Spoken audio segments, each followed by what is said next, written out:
Hello, bonjour à tout le monde. Bienvenue dans votre émission Entre nous. Ici, nous parlons de plusieurs thèmes. Nous parlons des faux pasteurs, de ce qui mine la société et du développement. Mais aujourd'hui, nous allons parler de la religion. Pour commencer, je vous dis générique. Pengouin pasteur, pengouin pasteur, pengouin pasteur. Il lave nos mamans, pengouin pasteur. Hello. Aujourd'hui, quand tu poses la question à quelqu'un, tu pries Dieu. Oui, beaucoup de gens font suivre. Tu fais partie de quelle religion? Quand on parle de religion, on parle des musulmans, on parle des bouddhistes, on parle des chrétiens. Puisque vous vous considérez comme des chrétiens, nous allons parler de la religion chrétienne. Cette religion qui a pris de l'ampleur en Afrique. Cette religion qui nous a poussés à pouvoir être là où on est. Et beaucoup de gens disent, c'est la religion qui a détruit l'Afrique. C'est la religion qui a pourri l'Afrique. On va regarder la première vidéo d'une femme qui nous expliquait Dieu n'a rien à voir avec les religions. Et nous allons revenir. Regardez cette vidéo. Dieu n'a rien à voir avec les religions. Les religions ont été créées par les hommes, pour les hommes, et à certaines époques. Et c'est pour ça qu'on voit que les religions ont évolué au fil des temps. Selon les endroits d'incarnation, on va dire, des êtres humains, il y a un inconscient collectif lié à la société dans laquelle ils sont, qui va faire que la religion n'est pas la même. Donc comment expliquer qu'il y a autant de religions dans le monde? C'est bien parce que ça a été créé par les hommes, mais ça n'a rien à voir avec Dieu. Donc, voilà. Vous avez écouté cette femme qui a dit quoi? Dieu n'a rien à voir avec les religions. Jésus n'était pas chrétien. Jésus n'était pas musulman. Jésus n'était pas bouddhiste. Jésus était fils de Dieu, envoyé sur la terre pour nous sauver et nous délivrer. Alors un religieux ne peut pas hériter le royaume des cieux. Parce que la religion, ce sont les règles et les fonctionnements des hommes mis en place par des hommes pour s'approcher de Dieu. Mais une relation, c'est l'éternel Dieu qui s'approche de l'homme et qui l'aide à avancer. Un religieux va croire que c'est à travers ses œuvres qu'il est sauvé. Mais quelqu'un qui croit en Dieu, il sait que c'est par grâce qu'on est sauvé par le moyen de la foi. Désolé parce qu'aujourd'hui, dans nos églises, nous sommes remplis de religieux. Des religieux à côté des pasteurs, des religieux dans les évangélistes, des pasteurs religieux, des prophètes religieux, des évangélistes religieux, des personnes qui se basent sur leur chrétienté pour dire que parce que je pars à l'église, je vais aller au ciel. Parce que je chante dans la chorale, je vais aller au ciel. Non, tu vas au ciel parce que tu respectes la parole de Dieu et parce que Dieu t'a choisi par grâce pour que tu sois sauvé. La religion est l'opium du monde et l'opium de l'Afrique. Si beaucoup d'Africains souffrent, si l'Afrique aujourd'hui n'avance pas, c'est à cause de la religion. Pourquoi?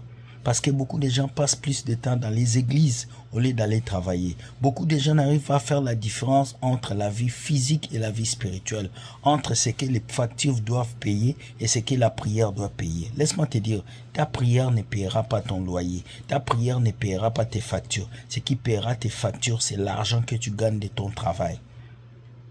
Laissez-moi vous montrer la deuxième vidéo de ces jeunes hommes qui parlent encore de la religion. Regardez. Pour beaucoup d'Africains, la religion n'est pas un choix, mais un remède psychologique, un moyen de survivre dans un monde qui leur offre si peu et que certains en profitent même pour se remplir les poches. D'abord, il faut comprendre que dans de nombreux pays africains, la religion est bien plus qu'une foi spirituelle. Elle devient une béquille psychologique quand on vit dans la pauvreté, confronté à l'injustice, à l'instabilité du pays et à un avenir qui semble totalement bouché. Que reste-t-il? La prière. Il te reste la prière parce que dans un monde où rien ne change, Dieu devient la seule option. Et certaines personnes ont très bien compris ce mécanisme et elles exploitent ce désespoir à leur avantage. Toi, le pasteur au Gabon qui prend des thunes à ma grand-mère tout le temps, t'inquiète pas. T'inquiète pas. Le pire, c'est que cette exploitation est normalisée. On demande aux fidèles de donner de l'argent, toujours et toujours plus, pour des projets qui ne se réalisent jamais, ou encore ces pasteurs qui promettent des miracles contre des dons. Le résultat dans tout ça, c'est que les gens se privent de l'essentiel pour payer entre guillemets des hommes de Dieu qui vivent dans le luxe pendant que leurs fidèles continuent à souffrir. La question qu'on doit se poser est totalement simple. La religion est-elle encore une source de force ou elle est devenue un business qui exploite le désespoir des gens? Nous sommes de retour ici et nous allons continuer. La religion a rendu beaucoup de personnes esclaves. Esclaves de leurs temples et bâtiments, esclaves de leurs églises. La Bible même dit, mon peuple périt parce qu'il manque de la connaissance. Lorsque tu ne connais pas, tu es un religieux. Et lorsque tu connais et que tu pratiques, tu deviens un enfant de Dieu, racheté par le prix de la croix. Tant que vous n'avez pas de connaissance, vous êtes ignorant, ça attire les dangers dans vos vies. Mais lorsque vous connaissez, vous devenez meilleur et encore plus mieux. C'est triste de voir qu'aujourd'hui, beaucoup d'entre vous, vous êtes des religieux. Pourquoi vous êtes des religieux? Parce que vous soutenez les faux pasteurs, parce que vous soutenez les fausses églises, parce que vous passez votre vie à appeler les pasteurs daddy, alors que c'est Jésus qui vous a sauvé, c'est Jésus qui vous a donné la vie éternelle. C'est triste, lorsque je vois les gens, on vient vous mentir en disant « Donnez la dîme et vous serez riche ». Mais l'Afrique paye la dîme depuis combien d'années? L'Africain est toujours pauvre, l'Africain pleure toujours. C'est quoi le continent le moins développé? C'est l'Afrique. C'est quoi le continent où il y a moins d'hôpitaux? C'est l'Afrique. C'est quoi le continent où il y a moins d'ordinateurs? C'est l'Afrique. C'est quoi le continent où les gens ne mangent point? C'est l'Afrique. Vous savez qu'aujourd'hui, au 21e siècle, en 2025, il y a des personnes en Afrique, une pizza, c'est encore un luxe. Vous savez qu'il y a des personnes aujourd'hui en Afrique, ils ne mangent le poulet qu'en décembre, pendant les fêtes de Noël. Vous savez qu'en Afrique, il y a des gens qui prient pour avoir des visas, il y a des gens qui prient pour avoir le voyage. Parce que quoi, ils sont endoctrinés dans une religion chrétienne où on les a poussés à dire il faut que tu jeûnes 3 jours pour que tu aies un visa. Il faut que tu jeûnes 3 jours pour que tu sois guéri. Voici les bêtises de la religion. Vous devez sortir de ces choses. Lorsque Jésus est venu sur la terre, il a dit vous connaîtrez la vérité vous affranchira. Le colonialisme n'est pas fini. Ça continue avec les pasteurs, ça continue avec les prophètes, ça continue avec la francophonie, avec les autres pasteurs. Parce que les colons sont venus pour coloniser, dominer. Et aujourd'hui, les colons sont les pasteurs, les colons sont les prophètes. C'est eux qui sont venus pour vous dominer, pour vous piétiner, pour vous enlever de la liberté que Jésus vous avait donnée. Dieu dit, là où 2 ou 3 sont assemblés en son nom, il est là. Dieu ne parlait pas d'un lieu, Dieu ne parlait d'une idéologie, d'une pensée, de la discussion entre des personnes qui s'assoient pour parler de Dieu. Les amis, sortez de la religion. Dieu n'est pas témoin de Jéhovah. Dieu n'est pas évangélique. Dieu n'est pas assemblée de Dieu. Dieu n'est pas temple et bâtiment. Dieu, il est dans ton cœur. Il est dans la relation que tu bâtis avec lui. Est-ce que c'est interdit d'aller dans un temple et bâtiment? Non.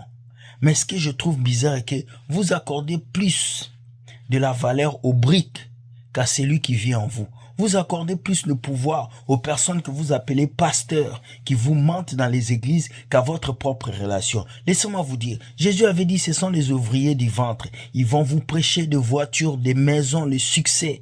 Mais lorsqu'il sera la fin, Dieu va vous dire que je ne vous connais pas. Alors, chers amis, repentez-vous, sortez de la religion et revenez au Seigneur. Lorsque vous êtes au Seigneur, vous êtes libre de prier quand vous voulez. Vous êtes libre de faire ce que vous voulez parce que Jésus-Christ est en vous. Lorsque vous êtes esclave, vous êtes dans la religion, on va vous dire on ne prie pas comme ça. On va vous dire il faut donner dîme. On va vous dire il faut donner offrande des prophètes. On va vous dire tu as des esprits, tu as des démons. Vous êtes rempli de stress et de problèmes parce que c'est la religion.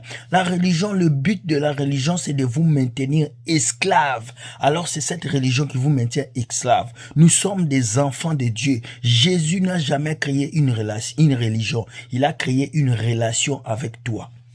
Alors la religion, c'est un danger. Et aujourd'hui, nous avons beaucoup de religieux dans nos églises.